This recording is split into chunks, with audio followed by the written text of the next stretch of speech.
수업하도록 하겠습니다. 교재는 55쪽 부처님 생애 부분입니다. 부처님 생애를 간략하게 정리를 해서 조금 할 거고요.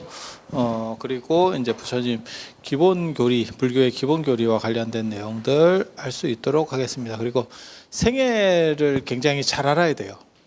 불교에서 핵심이 부처님 생애를 얼마나 잘 아느냐가 제가 보기에는 엄청나게 중요한데 사람들이 아무도 그런 쪽에 잘 관심을 안 갖더라고요. 근데 어떻게 살았느냐가 그 사람이 어떤 식의 판단을 했고 어떤 행동을 할 것이다가 유추가 돼요.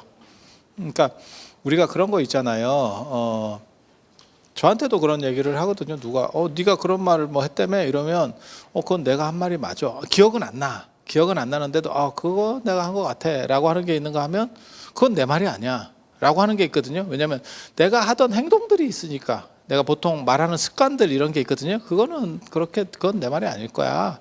이런 게 가능하고, 그 다음에 그게 가능한 사람들이 누구냐면 가족이라든지 친한 사람은 그게 가능하죠. 저 사람이 그 말 했대. 그러면 쟤는 그렇게 얘기할 사람이야 가 있고, 그게 이제 판단이 되는 거고, 아니면 어떤 경우는 잘 모르는 사람은 사실 그게 판단이 안 되죠. 그래서 제가 그런 얘기 하잖아요. 진짜 친한 사람하고 카페에 갔을 때 화장실 꼭 그런 사람들, 아주 악덕적인 사람들이 있어요. 주문을 하고 화장실에 가면 될 건데 화장실을 먼저 가는, 나 잠깐 갔다 올게 이렇게. 뭐 틀린 건 아닌데 그냥 뭐 시켜줘라고 하고 가든지. 그러면 또 주문을 받으러 오면 잠깐 지금 화장실 갔으니까 잠깐 기다려 주세요 이렇게 하는 수밖에 없잖아. 근데 진짜 친하면 화장실에 간 사이에 주문을 할 수 있다니까. 걔는 그거 먹을 거야 이렇게. 그 판단이지. 그래서 그렇게 해서 갔다 와서 야 주문하라고 그래서 네 거는 이거 시켰어 이러면 잘했어 이렇게. 그래서 그게 가능한 거는 이유가 뭐냐면 오랫동안 그 사람을 봐와서 성향을 아는 거죠. 우리도 대신 시켜주는데 약간 껄끄럽거나 잘 모르는 사람 걸 대신 시키지는 않거든. 다 대신 시킬 정도면 이런 거. 그리고 자신이 없으면 2개를 시켜가지고 걔가 나 왜 아이스 시켰어? 난 뜨거운 커피 마실 건데 그럼 내 거랑 바꿔.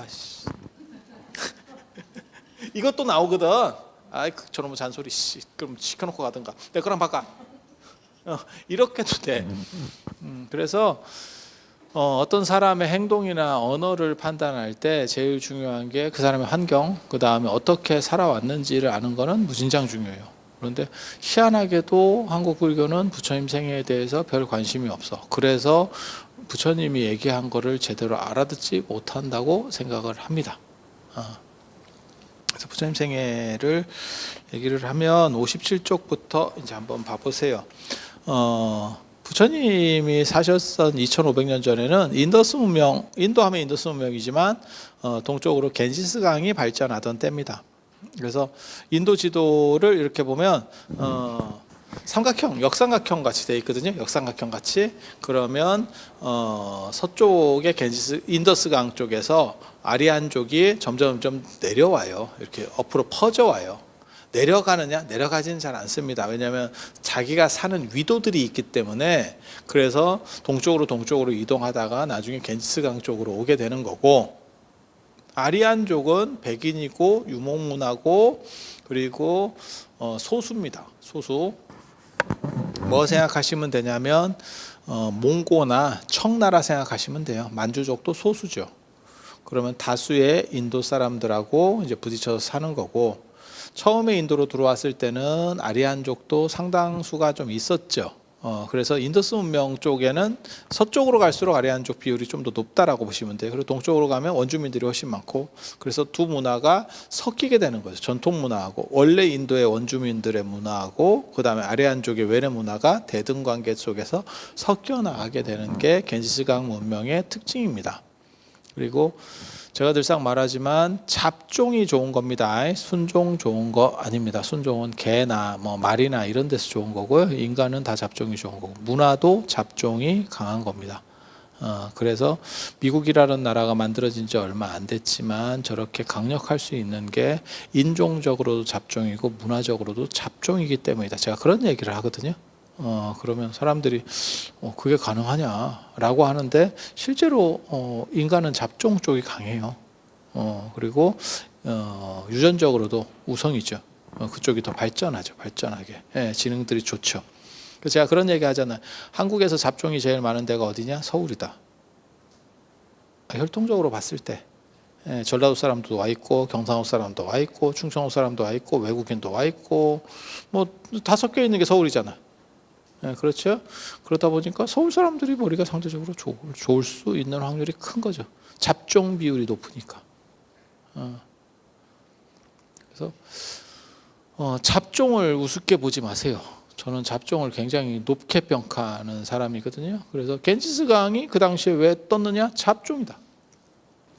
원래 본토 문화하고 외래에서 유입된 문화가 섞여서 그 다음에 농경과 유목 이런 것들이 막 섞여서 돌아가는 거예요. 그리고 그 당시에는 도시국가들이 이제 살살살 발전하기 시작하니까 새로운 가치관, 돈이 새로운 가치관을 촉구합니다.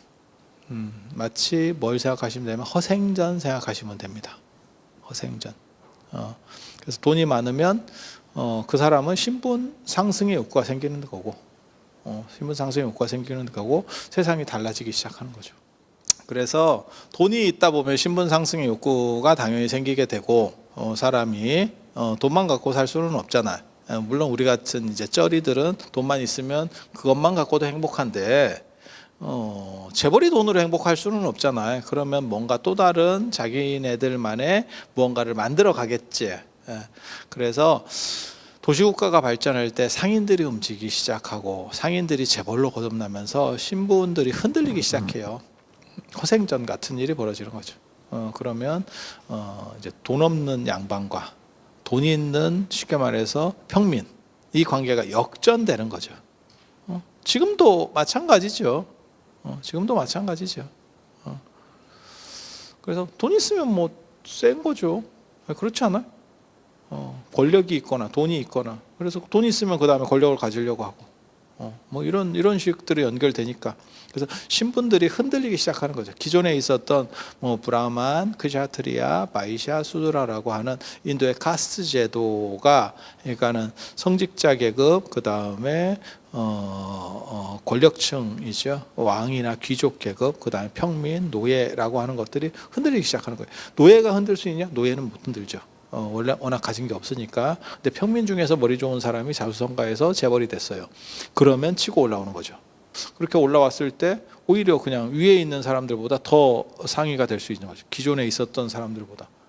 실제로 지금 재벌들이라고 하는 분들은 조선시대로 말하면 다 그냥 장돌뱅이지. 그런 생각 안 들어? 양반이 상업하겠냐? 그러면 양반들은 뭡니까?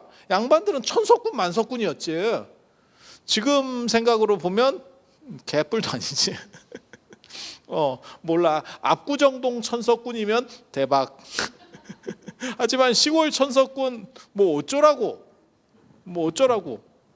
제가 있는 월정사가 사찰 중에서는 땅을 제일 많이 가지고 있어요. 국가 다음으로 또 토지를 많이 가진 게 사찰이거든요. 그래서 사찰 중에서 땅을 제일 많이 가진 게 월정사예요. 어쩌라고. 그거 그냥 산소만 만들어요. 산소만 만들어. 산림이라서 산소 열심히 국가에 공급해주고 있어. 그 외에 아무 쓸모도 없어. 입장료 받는데 조금 쓸모 있네. 그 외에 뭐 아무. 그러니까 땅도 땅 나름이지. 아니 그렇잖아요. 그래서 천석군 만석군 해봐야 별 볼 일이 없는 거고. 지금 뭐 재벌들 뭐 그 주식 배당 수준도 안 되는 정도밖에 안 되겠지. 그래서 시대가 바뀌는 거고. 그러면 당연히 신분들이 흔들리게 되는 거고. 그래서 그런 식의 신분이 흔들리게 되면 새로운 가치관들을 제시를 누군가는 해줘야 되죠. 거기에 맞는.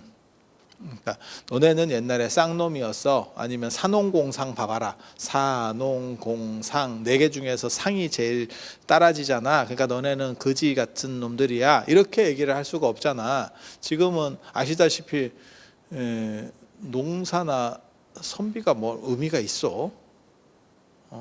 선비는 의미가 없고 사자 들어가는 직업은 그나마 의미가 좀 있지. 그죠? 그래서 제가 어렸을 때 사람들이 저한테 그랬는데 내가 중고등학교 때 사자 직업을 가질 거다. 사람들이 그랬거든요. 도사. 뭐 변호사, 검사, 의사 이런 거 아니고 도사. 근데 되게 재밌는 게 목사도 사자 직업이야. 목사 사자 직업이야. 그래서 그 선비사는 아닌데, 그 선비의 의미는 아닌데, 지금 선비면 아유 절단 났지. 그럼 어디다 쓰겠어. 그냥 꼰대지. 그래서 그거 쓸모는 없고, 그 다음에 농이 뭐 농사꾼이 뭐 시골에서 농사했다가 농협 빚이나 안 생기면 다행이야. 지금 상황이. 공은 괜찮지요, 그죠? 공은 공장, 뭐 예를 들어 제조업, 뭐 이런 거는 뭐 그런가? 그래도 상한테 안 되죠. 상한테 안 되죠. 그래서 그런 거 있잖아요. 펀드 매니저 잘하는 사람은 전 세계적으로 펀드 매니저가 최고급에 올라가면 1년 수익이 1조를 번다던데. 월급하고 인센티브로 조를 번대. 난 조를 버는 사람은 기업인 아니면 없는 줄 알았어. 야, 그 대단하지. 그래서 뭐라고 얘기하냐면 뭐 투자 이런 거 이렇게 얘기하는 사람들 있잖아. 인터넷이나 이런 데 나와가지고 야, 이 종목이 좋습니다. 이렇게 그런 놈들 다 쓰레기라는 거잖아요. 그런 걸 진짜 잘하면 조 단위 월급을 받는데 거기서 학원 강사처럼 나와서 그 얘기하고 있겠냐고. 그거 다 사기꾼들이고. 그 얘기는 제가 어렸을 때도 그 얘기 들었어요. 제가 고등학교 때 그 사주 이런 데 또 관심이 있어가지고 그런 책을 보러 갔더니 누가 저한테 그 책을 사러 갔어요. 교보문고에. 그때는 교보문고에 가서 책 살 일이 많았다. 교보문고 아니면 종로서적이었어요. 우리 때는. 종로서적은 저 종강역인가 어디서 종로 3강가 정확히 기억 안 나는데 거기서 내리면 바로 서점으로 통할 수 있었고, 교보문고는 좀 걸어가야 돼요. 그때만 하더라도. 그래서 약간 그랬었는데, 책을 샀는데 그때 제가 그런 책을 보니까 점쟁이가 하는 얘기가 뭐였냐면, 점 보는 놈이 하는 얘기가 저한테 쓸데없는 짓 하고 있다. 진짜 점을 잘 보는 사람은 책 쓸 시간이 없다. 책 쓰는 놈은 다 제대로 된 점쟁이가 아니다. 그래서 아니 점을 잘 보는 사람도 책을 쓸 수 있는 거 아닙니까? 라고 했더니 웃기지 마라. 네가 예약돼 있는 거를 제대로 안 봐서 그렇다. 그 사람은 건당 5만 원인데 그 당시 3만 원에서 5만 원이었거든. 책 고등학교 때 책 하나 팔아봐야 얼마가 남겠냐. 책은 5%에서 7%에서 10%가 인세예요. 7% 사진 들어간 책은 7%, 그 다음에 그냥 일반 글씨만 이렇게 새가 있는 책은 10%. 그러면 예를 들어서 15,000원짜리 팔아봐야 1,700원인데 그 사람은 5분 안에 5만 원을 번다. 너 같으면 책 쓰고 있겠냐? 이렇게 얘기하더라고. 그래서 내가 그놈 책을 버렸는데. 근데 문제는 책이 아니면 방법도 없어. 그렇다고 내가 가서 무슨 고등학생이 가서 제가 사사를 받으러 왔습니다. 이럴 수도 없잖아. 너무 이상하잖아. 그래서 굉장히 좀 딜레마 같은 뭐 이런 측면들이 있는 거예요. 그래서 그 얘기 들어보면 또 그런 거 같기도 하고, 몰라. 어렸을 때 제가 쓸데없는 짓을 굉장히 많이 했기 때문에 그게 오늘날 다 자산이 됐지. 야, 이게 문화력이 될 줄 몰랐네. 나 진짜 쓸데없는 이상한 짓 많이 했는데. 그래서 신분 계급들이 흔들리기 시작하면 거기에 맞는 새로운 얘기들을 해줘야 되지. 그러니까 산업공상, 상 중에서 최고는 장사꾼 중에 최고는 없는 거 파는 사람이 최고. 없는 거 파는 사람이 최고. 있는 걸 파는 사람은 좀 떨어지는 거고, 그러니까 삼성이 반도체를 팔아요. 그 다음에 뭐 갤럭시를 팔아요. 이건 좀 떨어지는 거죠. 없는 걸 파는 사람이 최고. 공을 팔아요가 최고예요. 공을 팔아요. 세상에 그런 걸 팔 수도 있습니까? 그거 팔지. 그러니까 예를 들어서 지금 삼성이 예전에 9만 원까지 올라갔다가 요즘 한 6만 원 정도 이렇게 5만대로 밀렸다가 아마 6만 원 정도 이렇게 됐을 거예요. 그게 왜냐면 반도체 사이클이 지금 안 된다는 거잖아요. 반도체가 사이클이 이게 뉴스에 그냥 나오는 얘기 하는 거예요. 그렇게 막 이상하게 듣지 마. 그렇게 이상하게 생소하게 들으면 뉴스를 안 보는 게 티가 나잖아. 그러니까 본 것처럼 하라 말이야. 이게 딱 이렇게 해서 사이클이 있어요. 그래가지고 그 사이클을 타면 삼성 같은 데는 이렇게 막 올라가고, 안 그러면 지금 이렇게 떨어지고 뭐 이렇게 한다는 거잖아요. 그래서 이렇게 떨어지려고 하는데 지금 갑자기 챗 GPT가 나오면서 인공지능의 시대가 생각보다 빨리 열리는 게 아니야. 그러니까 이게 지금 이렇게 올라간다는 거거든. 아니 그렇게, 네, 그렇게. 왜냐하면 거기 정보를 엄청나게 많은 처리를 해야 되기 때문에 다시 반도체가 올라가는 거 아니냐? 생각보다 이 사이클이 바닥까지 안 내려가고 이렇게 다시 되는 거 아니냐? 라는 생각을 하고 있는 거죠. 그렇지만 이렇게 사이클도 있고, 갤럭시도 옛날보다 지금 잘 안 팔리는 거고, 예전에 한번 뭐 이상한 거 하나 폭 터져가지고, 그죠? 삼성이 다 리콜하고 뭐 이런 사건도 벌어졌었고. 제가 요즘 금강경, 저 월정사에서 금강경 기도를 하는데 그 기도를 최초로 유튜브에다가 광고를 붙였거든. 불교 쪽에서는 최초입니다. 그러니까 기독교 광고는 붙는데 불교 광고는 내가 처음으로 붙였거든. 나 깜짝 놀랐네. 저도 유튜브를 하잖아요. 나한테 얼마를 주냐면 1.2원을 줍니다. 여러분이 한번 클릭을 하면 나한테 한 1.2원 정도 오는 것 같아.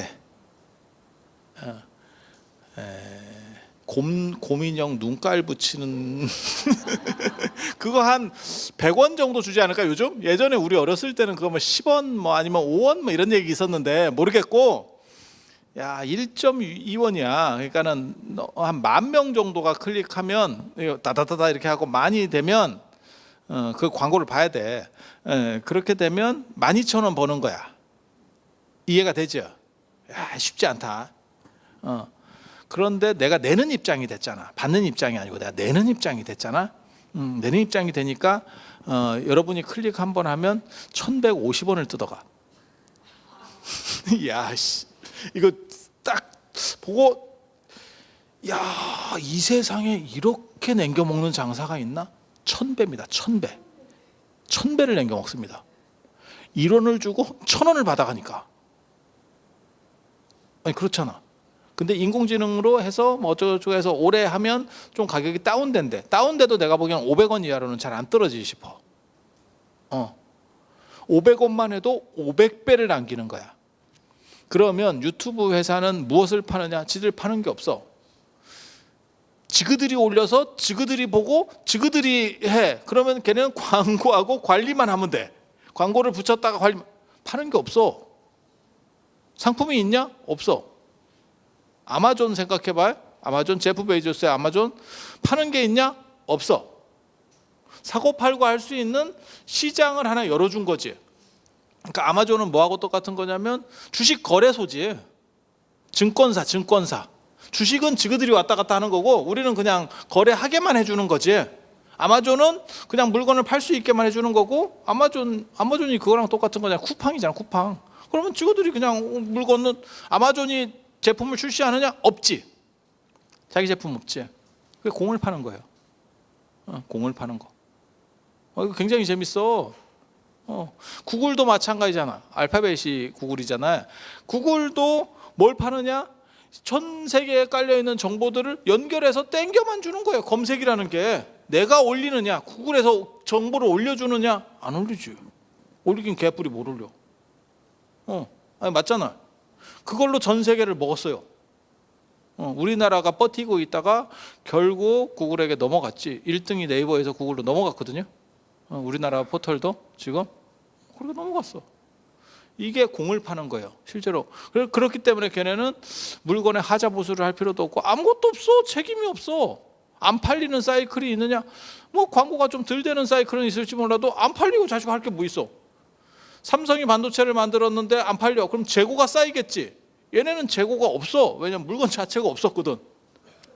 기가 막히지 않아? 그러니까 없는 걸 파는 놈이 최강자입니다, 지금 현대사회에서는. 굉장히 재밌어요. 있는 걸 파는 놈은 쩔이요. 물론 우리는 쩌쩔이지. 그런 있는 거 파는 사람하고도 친하고 싶어. 그런데 최강자는 없는 걸 파는 사람. 야, 이거 대단하지. 우리가 그걸 봤잖아. 중국의 핸드폰이 잘 나가다가 미국에서 제재를 받고 구글이 안드로이드 쓰지 마, 한 방에 끝났잖아. 안드로이드라고 하는 운영체계 하나입니다. 운영체계 하나. 삼성도 마찬가지예요. 갤럭시도 구글이, 미국이 얘기해가지고 야, 쟤네 안드로이드 못 쓰게 해. 그러면 삼성에서 안드로이드가 빠지잖아요. 갤럭시도 날아갑니다. 진짜요. 그러면 안드로이드는 뭐냐? 그냥 프로그램이에요. 없어. 물건이 없어. 물건이 있느냐? 없어. 되게 재밌지? 물건 없는 게 물건이 있는 거를 능가하는 시절이에요. 지금 되게 재밌는 시절이에요. 그래서 없는 걸 파는 사람이, 우리도 그랬잖아. 봉이 김선달 같은 분이 지금은 최강인 거야. 누가 김선달이 될 거냐 라고 하는 거죠.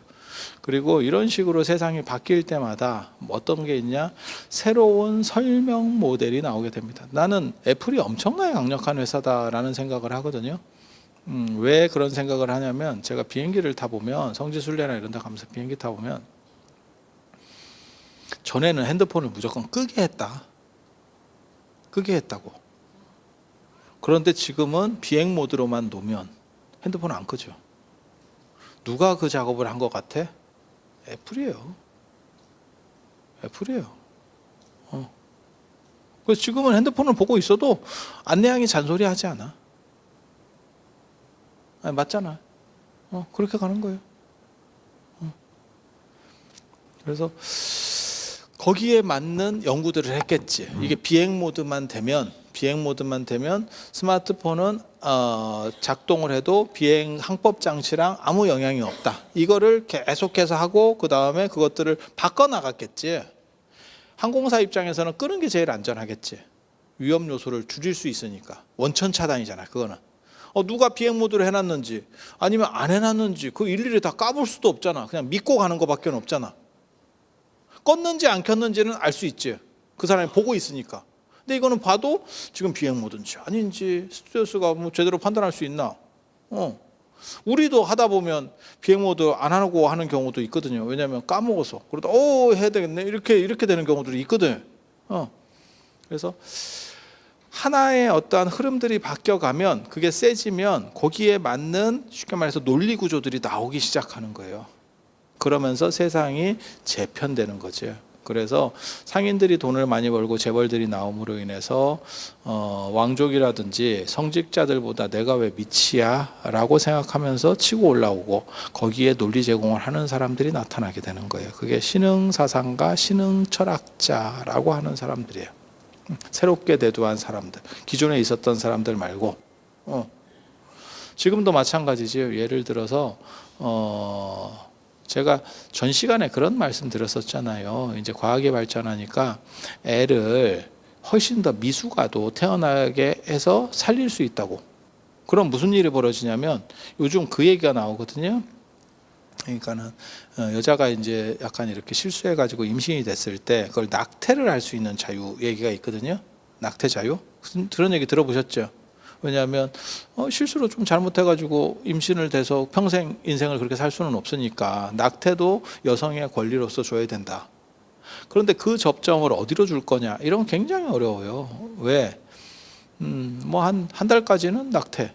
근데 과학이 발전해서 한 달 된 애도 배에서 꺼내서 키울 수 있어. 살려낼 수 있어. 이렇게 돼버리면 그냥 막 던지는 얘기예요. 그러면 어떤 일이 벌어지느냐? 이것들을 새로 규정해야 되는 문제들이 벌어져. 그게 따라붙는다고. 다 논리 구조들을 따라붙는다고. 우리도 그거 봤었잖아. 동성동본 금지법. 우리는 예전에는 동성동본 금지였는데 지금은 동성동본이라도 그 말도 맞잖아. 사돈의 팔촌까지 뭐 다 따져도 누군지도 모르겠는 사람하고까지, 물론 드라마에서는 뭐 이렇게 눈만 맞으면 이복 동생이고 뭐 이런 경우들이 많지만 현실적으로 별로 없거든. 게다가 김이박씨 걸리면, 김씨 걸리면 너무 적지. 특수성, 소수성에 걸리면 그냥 아무렇게나 해도 문제가 없고, 김씨 걸리면 피곤하지. 그래서 그런 걸 생각해 보면 바꿔야 된다라고 했을 때 거기에 논리 구조들이 뒷받침이 되는 거죠. 그냥 하루아침에 그냥 바꿉시다 이렇게 가는 게 아니고, 그거는 왜 그래서 그렇고 왜 그래서 그렇고 왜 그래서 그렇고, 뭐 유전적으로는 어떻고 과학적으로 어떻고 뭐 문화적으로 어떻고 다른 나라 사례는 어떻고 뭐 이러면서 논리가 나오는 거죠. 그래서 그런 논리들을 대주는 사람들이 나타나게 되는 거예요. 그래서 사회를 새롭게 해석하는 사람, 지금도 존재하는 거예요. 전에 일단 변화에는 사람들이 다 약간 거부감이 있어. 그래서 우리 어렸을 때 뭐 분유가 처음 나왔을 때 뭐 소전 먹으면 애들이 무슨 뭐 말을 안 듣는다는 오만 쓸데없는 소리들을 했었고, 지금 그래서 애들이 말을 안 듣는구나. 그때 큰 어른들도 말을 안 듣지. 그렇게 해서 먹으면 별 문제는 없죠. 그게 뭐 대단할 게 있어? 그렇게 하면 이제 그거를 그건 어차피 소화기관으로 넘어가는 거니까, 그래서 별 문제 없고, 이렇게 해서 뭔가 논리 구조를 만들 수 있고, 지금도 마찬가지죠. 뭐 육식이 더 좋으냐 채식이 더 좋으냐 라고 말하는 것도 지금 이제 채식 인구들이 늘어나면서 그것도 상당히 논리들이 접점이 붙고 있어요. 개인적으로는 그냥 제 개인적인 얘기만 하면 인간은 육식을 어느 정도 하는 게 맞다라는 생각은 해요. 채식은 선택인 거고, 이유는 진화상으로 봤을 때 제가 보기에는 겸해서 먹는 게 맞는 거야. 그리고 뭐 채식을 했을 때 살이 빠진다 그런 것도 다 거짓말이고, 제가 그런 얘기 하잖아요. 채식 동물이 덩치가 크고 채식 동물이 머리가 나쁘지, 육식 동물은 살찐 놈 먹고 육식 동물이 대부분 머리가 좋습니다. 초식 동물에 비해서. 한 번만 더 생각해봐. 근데 사람들이 뭐라고 생각했냐면, 저도 그런 얘기를 주변에 많이 들었거든. 뭐 동물이 죽을 때 뭐 원한을 가지고 죽고 어쩌고, 그래서 그걸 먹으면 그게 다시 나한테도 일부 영향을 줘서 사람이 성질이 더러워지고, 육식을 하면 뭐 어쩌고 이런 얘기들 한 번씩 들어보셨죠? 성질이 사나워지고 뭐 이런 얘기들. 그게 이제 감염 주술이거든. 어떤 음식을 먹었을 때 그 에너지 중에 일부가 나한테 붙는다라고 하는 건데, 사실 소화기관을 통해서 대부분 나가는 거예요. 그래서 그럴 일이 별로 없습니다. 그래서 그냥 합리적으로만 보면 큰 문제는 없어. 종교적으로 봤을 때는 좀 다르죠. 종교는 합리성만 가지고 얘기하는 게 아니니까. 그래서 대승불교에서 논리 전개를 할 때는 누군가 먹는 사람이 있기 때문에 죽이는 사람이 있으니까 아예 먹는 사람이 없으면 죽이는 것이 사라지게 될 것이다 라고 얘기하는 거죠. 근데 자연의 법칙에서 보면 너무 안 죽이면 거기에서 오는 또 재앙이 있죠. 지금 현재 우리나라도 그걸 겪고 있죠. 멧돼지하고 뱀도 못 잡게 지금 돼 있거든요. 그래서 시골에서는 멧돼지 때문에 농사 못 짓는다고 하는 분들도 많이 나오고, 여러분은 안 당해봐서 잘 모릅니다. 멧돼지 그 보통 일 아닙니다. 그리고 지금 뱀 못 잡게 하니까 뱀 개체수가 너무 많이 늘어나가지고 잡으라고 해도 그 옛날같이 먹는 사람도 없어. 그리고 멧돼지도 시골 사람도 안 먹습니다. 여러분 생각하고 달라요. 여러분이 생각할 때는 멧돼지가 일반 돼지보다 더 맛있는 거 아니에요? 그 냄새나고 그다음에 이빨이 안 들어가. 토종닭도 마찬가지예요. 여러분 토종닭 그 생각하지 마세요. 그러니까 토종닭에 갖고 막 닭이 날아다녀요 이런 닭 있잖아요. 씹으면 이빨 깨진다. 이빨이 안 들어가. 그래서 생각하고 달라요. 그래서 시골 분들도 멧돼지 같은 거 안 드십니다. 그냥 농사 때문에 잡아야 된다라고 하는 거지. 우리 어렸을 때는 어른들이 진짜 드시는 걸 제가 많이 봤거든. 잡아서 그때는 없어서 못 먹었지. 뱀도 잡아가지고 이렇게 쭉 당겨가지고 이렇게 하고 했었지. 지금 누가 뭐 그런 거 먹나? 그러니까 이게 생각해 보면 되게 재밌는 게, 88 올림픽 때 가장 논점 중에 식문화와 관련해서 가장 논점 중에 하나가 뭐냐면 브리지트 바르도가 촉발한 개고기 먹는 문제가 촉발됐었어요. 쟤네들은 개고기 먹어요. 그래서 우리가 보신탕집을 없애고 영양탕, 멍멍탕 이런 걸로 간판을 갈아달고 뒷골목으로 다 이전하고 뭐 이런 사건이 벌어져. 근데 그로부터 한 두세 대 정도 지금 지나니까 무슨 일이 벌어졌어? 지금 약으로 먹는 사람 외에는 그걸 굳이 먹는 사람이 없어요. 아니 그렇지 않아? 주변에 개고기를 막 찾아다니면서 먹어요. 나는 개고기를 먹어요. 없어. 그러니까 이게 문화가 바뀌면 스스로 도태되는 거예요. 지금 멧돼지도 안 먹는다니까. 그 드신 분들 얘기에 의하면 아우 냄새나고 질겨서 못 먹겠대. 옛날 생각하고 먹었더니 어른들이, 예, 젊은 사람은 둘째치고 어른들이 예전에 먹어봤었던, 이미 부드러운 거에 익숙해진 거지 지금 우리가. 그래서 그런 정도 생각을 하시면 돼요. 그래서 하나의 개체가 너무 늘어나는 것도 그게 굉장한 문제입니다. 엄청난 피해들을 주는 거죠. 우리는 뭐 치명적 독사까지는 없지만, 그래서 개체 수를 인위적으로 그러니까 제가 늘상 하는 얘기 있거든요. 자연이라고 하는 게 원래 자연으로 방치되면 좋은 거냐? 절대 그렇지 않다. 이유는 인간이 관리한 기간이 너무 길기 때문에 자연에 대해서 인간이 간섭하지 못하면 지금 자연은 자연으로 돌아가지 않는다. 인간에게 유리한 자연을 얘기하는 거예요. 인간에게 유리한 자연. 그래서 이런 것들도 조절을 해야죠. 그러니까는 무슨 모든 생명이니까 다 안 나빠요. 뭐 그 지그들도 살아야지. 예. 그거는 예전에 우리 동물의 왕국에 나왔던 그거랑 똑같은 거죠. 사자가 누나 영양을 사냥을 하고 있으면 저 어렸을 때 동물의 왕국에서는 그걸 사람이 개입을 해서 쫓아줬죠. 안 죽게 해줬죠. 그런데 나중에는 인간이 개입하면 안 된다라고 판단을 하기 때문에 어차피 걔네는 누군가는 먹어야 될 거 아니야. 그래서 그걸 그냥 촬영만 하지 개입하지 않죠. 지금 영상들 보면 지금 뭐 동물의 왕국 보지도 않아. 동물의 왕국 망했잖아. 인간 왕국도 지금 피곤한데 동물의 왕국을 뭐하러 보고 있어.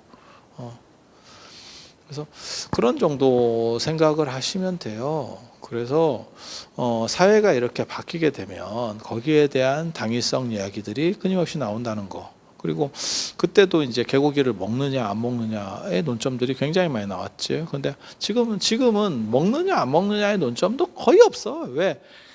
먹는 사람이 없어 아예. 물론 일부는 있겠지. 네가 뭔 소리를 하느냐, 네가 몰라서 그렇지. 아직도 그런 걸 하는 사람이 있다. 진짜 일부지. 그럼 그 사람을 어떻게 다 막냐 세상에.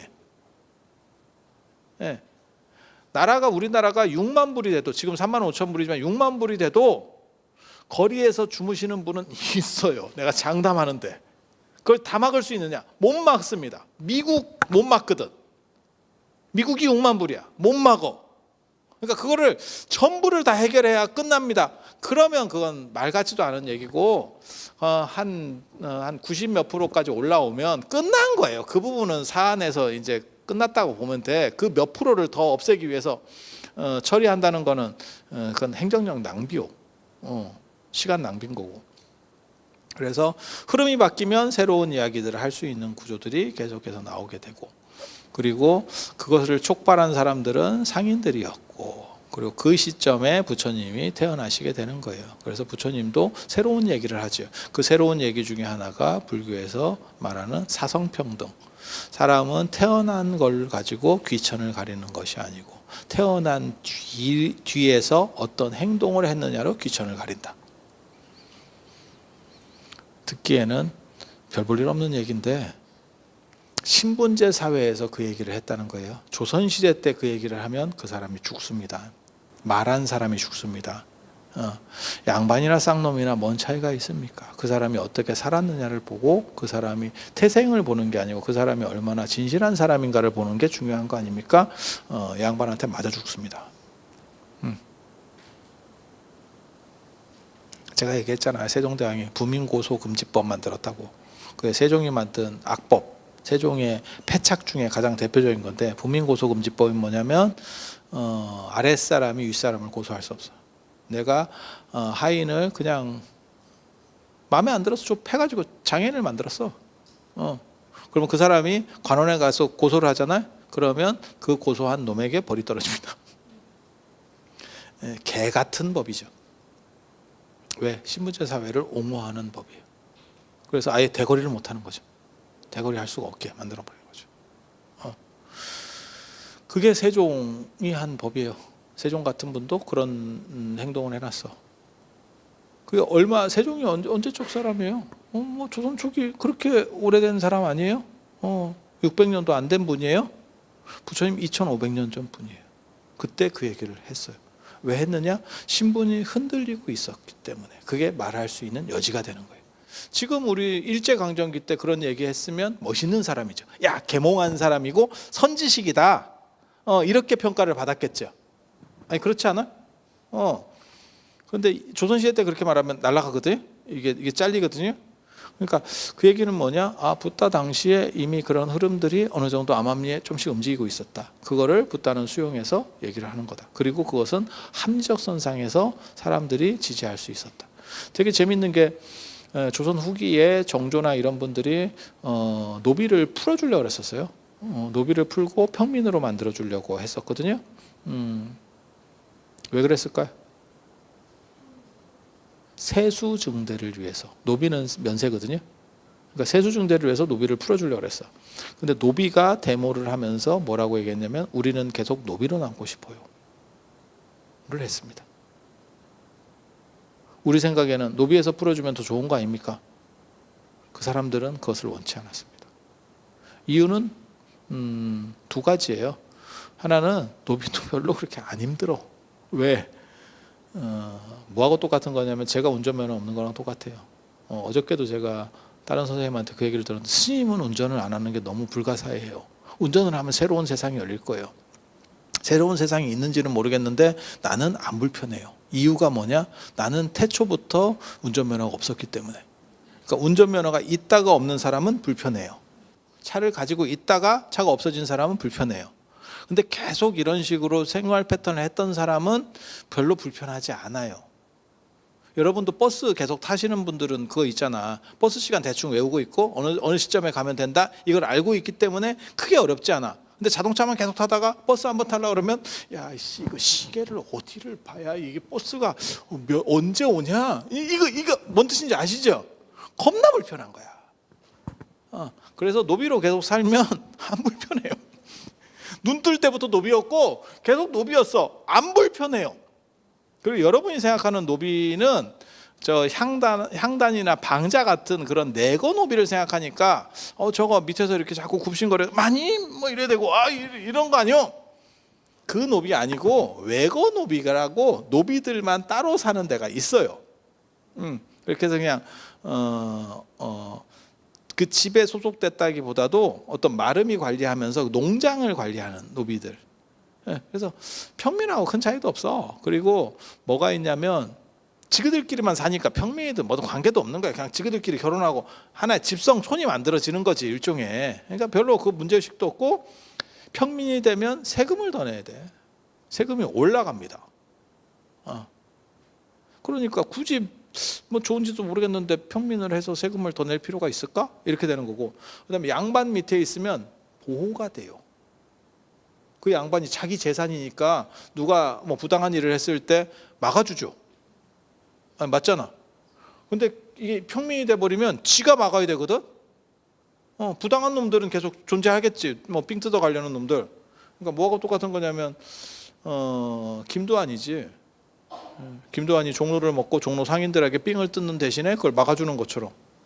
저는 뭐 김도환이나 이런 사람들을 별로 대단하게 안 보는데 그래 봐야 뭐 삥 뜯던 상인들 삥 뜯던 깡패지 뭐가 있어. 정의롭게 뭘 구한 것처럼 구하긴 개뿔이 뭘 구했어. 삥 뜯다 그 돈으로 국회의원 한 거밖에 없지.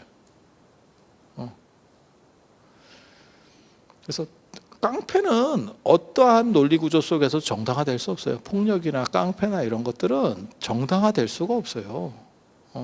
그래서 뭐 말이 돼. 그래서 그런 식으로 그래서 노비들도 그때 데모를 했다니까. 정부를 상대로 우리는 노비로 남고 싶어요. 그래서 뭐 시켰어요. 정부에서 뭐 시켰어요. 그래서 여러분이 생각하는 것처럼 이게 신분을 타파하고 선천적인 것들은 다 끊고 혈통이나 이런 건 다 끊고 후천적인 노력으로만 평가합시다 라고 하면 사람들이 다 환호했을 것 같죠? 아니에요. 그거는 지금 여러분들의 생각일 뿐이에요. 그 당시 사람들은 그렇지 않아요. 여성도 마찬가지입니다. 불교가 세계 종교 중에서 최초로 여성 성직자를 인정한 종교예요. 그러한 문화로 개신교는 약간 달라졌지만 개신교도 목사 중에 잘 나가는 목사에 여성 없죠. 없잖아요. 여성이 대단한 교회를 가진 목사가 있어요? 없어. 현대 한국에도 없어. 전 세계에서 제일 큰 교회 10개를 꼽으면 그중에 6개가 우리나라에 있는데 목사 없어. 여자 목사 대단한 사람 한 명도 없어.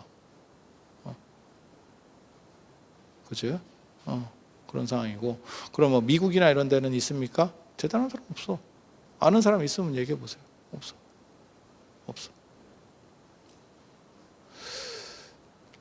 그것만 그러느냐? 공자집에서도 여자는 사람 취급 안 되죠. 그래서 공자가 3대 동안 이혼했어요. 다 이혼입니다. 공자집 3대 이혼. 그리고 제가 그 얘기 해주는데 증자가 이혼할 때 그게 굉장히 재밌는 사연으로 이혼을 하거든요. 증자가 공자의 제자 중에 아주 잘 나가는 제자인데 효경을 쓴 게 증자인데 증삼이라고 하는 사람인데 이 사람이 굉장히 좀 추잡한 사람이거든요. 약간 내가 보기엔 인성이 좀 덜 된 사람인데 그 당시가 이제 전국 시대라 가지고 전쟁이 터지고 막 이러니면 학당에서 자기 이제 학교가 있는 거죠. 학교가 있어. 근데 피난을 가야 될 거 아니야. 피난을 가면 자기는 가고 제자들한테는 학교를 지키라 그래. 왜? 다 가면 이게 약탈되잖아. 너무 치사하지 않아? 그럼 그냥 같이 지키든가. 내가 제일 치사한 게 그런 사람들이거든. 그러니까 그냥 갈 거면 같이 가든가, 안 그러면 그냥 지키거나 자기가 모범이 돼서 지키거나. 월정사의 하남 스님 같은 경우는 그 당시 일제강점기 때 종정하셨는데 해방 후에도 종정이 하셨었는데 그때 한국 전쟁이 터지니까 제자들이 통도사로 피난을 가십시다 이렇게 얘기했다고. 그러니까 피난을 가겠다 이렇게 해서 사람들을 다 보내고 맨 마지막에 뭐라고 틀었냐면 좌당 생사, 앉아서 생사를 맡겠다. 이 자리에서 내가 생사를 맡겠다. 나는 가지 않는다. 당신이 처음부터 안 간다 그러면 제자들이 못 갈까 봐. 이게 이런 게 좀 멋있는 리더 아니요? 근데 나는 피난을 갈 테니 너네는 학교를 지켜라. 이게 무슨 이게 사람인가? 근데 그게 아리스토텔레스도 비슷한 행동을 해요. 아리스토텔레스, 소크라테스가 그 두 가지 죄로 약사발을 받게 되거든요. 두 가지 죄가 젊은이를 선동한다. 그 다음에 신관을 현혹했다. 기존의 그리스 신관과 다른 얘기를 한다. 그래서 이제 독배를 마시게 되는데 그때 사람들이 이제 빼주려고 합니다. 그래서 이제 지금 당신이 죽게 생겼으니까 망명을 합시다. 배를 준비해놨으니까 망명을 합시다. 그랬더니 소크라테스가 맨 마지막에 그렇게 얘기하고 죽잖아. 나는 공짜는 양잿물도 마신다. 이러면서 원샷을 하고 죽었다는. 그렇게 가는 거거든요. 빼주려고 했는데 아리스토텔레스도 죽을 뻔합니다. 소크라테스, 플라톤, 아리스토텔레스 이렇게 내려가잖아. 그때 아리스토텔레스는 도망을 가요. 그러면서 무슨 얘기를 했냐면 그게 아주 명언입니다. 나는 아테네 사람으로 하여금 철학자를 2번 죽였다라고 하는 오명을 씌울 수 없다. 추접게 씨. 야, 이게 뭔가 싶죠. 이게 이게 말인가 소린가, 이게 뭔가. 그러니까 도망은 가고 싶은데 명분이 안 되니까 나는 그리스 사람들을 내가 사랑하기 때문에 그들이 철학자를 2번이나 죽인 실수를 했다고 그런 욕을 먹는 거를 내가 참을 수가 없다. 그래서 나는 튄다. 이게 뭔가 싶어. 그렇게 해서 그 증자가 나중에 이혼할 때 보면 되게 재밌어요. 증자가 이제 우리 같이 이제 얘기를 이렇게 많이 이게 선생이니까 이렇게 말을 많이 할 거 아니에요? 저는 타고난 게 있어요. 이거는 내가 참 잘 타고났다고 싶은 게 목도 안 아프고 우리는 수업 많이 할 때는 12시간 수업도 했었어요. 12시간 수업. 콘택 600이라고 12시간 지속도 해요. 그래서 우리 몇 시간 해갖고는 힘든지 모릅니다. 그것도 서서 12시간 했는데 지금 앉아서 이렇게 이게 뭐 일도 아니고, 그리고 목도 잘 안 가고, 그리고 힘이 빠지는 게 아니고 우리는 힘이 붙어요. 그래서 이게 아주 굉장히 좋은 조건을 가진 거지. 근데 우리 같은 목소리가 연불 목소리는 아니라는 거. 이게 조금 뭐 이게 장단점이 있어. 그렇게 해서 하는데 증자는 목이 잘 갔는가 봐. 그건 이제 사람 나름이지. 그리고 1시간만 해도 몸이 푹푹 가는 사람이 있어요. 남 앞에서 얘기하면 1시간에 쫙 진 빠지는 사람이 있어. 지들끼리 떠들 때는 3시간을 떠들어도 진이 안 빠지는데 남 앞에서 얘기하라 그러면 1시간 만에 진이 빠져. 그거 참 재밌지. 그렇게 해서 무기 잡고 가니까 마누라가 그 당시에도 그게 있었어. 배를 중탕을 해줬대. 뭔지 아시죠? 그러니까 예전 어른들이 이렇게 하면 목 아프다 그러면 배나 도라지 이런 거 해주는 게 있었거든요. 지금 뭐 그냥 약 먹으면 되지. 프로폴리스 먹어. 프로폴리스. 호주 거, 뉴질랜드 거 먹으면 된다. 프로폴리스 먹어. 그런데 배를 중탕 뭔지 아시죠? 배 속 파가지고 이렇게 하는 거 그걸 해줬대. 근데 증자가 그게 마음에 안 들었대. 뭐가 마음에 안 들으면 정확하게는 안 나와. 그래서 이혼을 합니다. 그래서 나중에 누가 주석을 뭐라고 썼냐면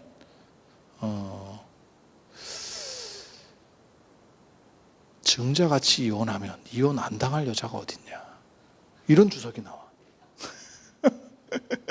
아니 마누라가 생각해서 배를 중탕해 줬는데 뭔가 마음에 안 들었는가 봐. 그게 이혼 사유야. 이게 교육장가 싶지. 아니 아들을 못 낳는다, 요즘 개념은 아니니까 아들을 못 낳는다거나 안 그러면 뭐 여자가 너무 이상한 행동을 했어. 그러면 우리가 그 시절이니까 지금은 도의적인 거라도 그렇게 하면 안 되는데 그건 뭐 옛날 사람이니까 그럴 수도 있지 않겠어? 라고 할 건데 배 중탕이 마음에 안 든다고 이런 개 같은 경우가 있나? 이게 뭘 의미하는 거냐면 여성을 얼마나 무시했나를 알 수 있는 거예요. 그러니까 작은 트집 하나 잡아서 날리는 거예요. 뭔가 마음에 안 들었겠지, 안 든 게 있었겠지, 그리고 바꿀 만한 사람이 있었는갑지. 그냥 생각해. 그냥 이건 제 그냥 저렴한 생각이에요. 그냥 뭔 뜻인지 아시겠죠? 그래서 그냥 트집 잡아 내보내는 거야 지금. 그래서 이 얘기는 뭐냐? 너무 여성차별적인 거죠. 여기만 그렇게 한 게 아니고 우리 그거 있잖아, 조선시대 칠거지약. 나 그거 보면서 되게 이게 도대체 말이 되나? 여성들은 왜 이런 굴레 속에서도 반항하지 않았나? 라는 생각. 그게 그거잖아. 시기 질투하면. 그러니까 남편이 바람 피고 오면 고생하셨습니다 이러고 쌍화차라도 이렇게 하나 드려야 된. 물론 바람 피는 게 고생이지, 그렇다고 무슨 뭐 정이 있어서 사는 건 아닌데 그래도 가족 관계면 기분이 좀 나쁘지 않을까? 아무리 정 없이 살아도? 아니 그렇지 않아요? 그런데 그걸 그렇게 그런 걸 투기라고 해서 쫓아내니까 이게 무슨. 그리고 그 당시에는 쫓겨나면 갈 데가 없어서 결국 그 사람이 거의 죽습니다. 한 70% 이상은 그냥 죽는 거예요. 안 그러면 집으로 돌아가면 완전히 그냥 발언권 없이 개보다도 밑에 신분으로 살든지. 이해가 됩니까? 그러니까 죽지 못해서 살든지